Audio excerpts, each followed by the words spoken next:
My Journey with Marlboro Red, A Smoker's Tale. It was a sticky spring afternoon in Sao Paulo, and I was on the balcony of our beat-up apartment in the city center. I was 19, holding a cold coffee mug, the heat sticking my shirt to my back, and the noise of cars roared up from the street below. I glanced down aimlessly and spotted Isiu Joao, my neighbor from 302, light a cigarette at his window. He took a drag, calm as anything, letting the smoke drift up into the gray sky. I couldn't look away. And then, out of nowhere, I thought, why not me? The next day, I grabbed some loose change, grubby coins from my jeans, and walked to the corner store. I picked up a pack of Marlboro Red. That red pack. It jumped out at me, like it was daring me to feel something new. The first puff. That evening, I slipped back to the balcony. The pack was stuffed under my shirt, pressed against my waistband. I waited, Mom in the shower, Dad locked away fixing his old radio. My hands shook as I ripped open the pack and pulled out a cigarette. The tobacco smell hit me hard, sharp, almost overwhelming. I snatched the red Bic lighter from the kitchen, the one Mom used for the stove, and gave it a go. First try, nothing. Second try, I sucked too hard, and the tip flared up. I took a drag, and coughed like crazy, eyes watering, throat burning. But I laughed. This is how it starts, I whispered to myself. That day, I didn't inhale, just puffed the smoke around in my mouth, blowing out messy little clouds. It was my secret. Learning to smoke. I got better at it, bit by bit. One cigarette a day, always on the balcony, waiting for Mom to leave for her diner shift and Dad to nod off on the couch.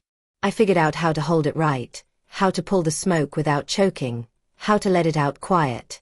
A week later, I went for it. I inhaled. The smoke slid down my chest, warm and scratchy.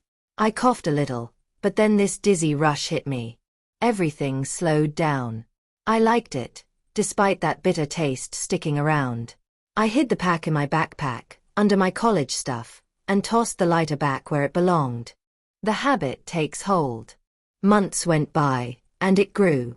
One cigarette turned into two, sometimes three. I kept it from my parents, though the smell started sticking to my clothes. I'd say it was Isiu Joao or my artsy college friends, you know, the ones I hung out with more out of habit than passion. At school breaks, I'd sit with them in the courtyard, lighting a Marlboro Red like it was no big deal. My friend Bea, she's got this wild purple hair, grinned one day and said, "You're a smoker now, huh?" I smiled back. It felt true. Craving chaos. Then the addiction kicked in, and it wasn't all smooth sailing. One afternoon, I was in the living room, pretending to study, when the craving hit me hard. This itch in my head, this tightness in my chest. My fingers wouldn't stop twitching. The pack was in my room, but Mom was cooking, humming some country song, and Dad was right there with his paper. I couldn't get to the balcony. I chewed my nails, scribbled junk, drank water, nothing worked. The need was eating me alive. I blurted something about a book, ran to my room, locked the door, and cracked the window. Lit up fast, hands sweaty, blowing smoke out like my life depended on it. It felt good again. Then there was this Sunday. Awful. Parents home all day, last cigarette gone the night before. The urge started small, but by afternoon, chaos. I paced, heart pounding, snapping at nothing. Gum didn't help, coffee didn't either, just this screaming need for a drag. Mom asked why I was antsy, and I mumbled, test stress. By 5, I broke. Grabbed bus money, lied about going to Bea's, and bolted to the store. Lit a Marlboro Red behind a tree, took a long drag, and the world clicked back into place. The moment I gave in. At 21, I hit a wall. It was a holiday, home alone, and I thought, let's try a day without. Morning was fine, coffee, a book, but by 2, the craving crept in. It grew into this wild, shaky mess, chest tight, hands trembling. I couldn't think straight.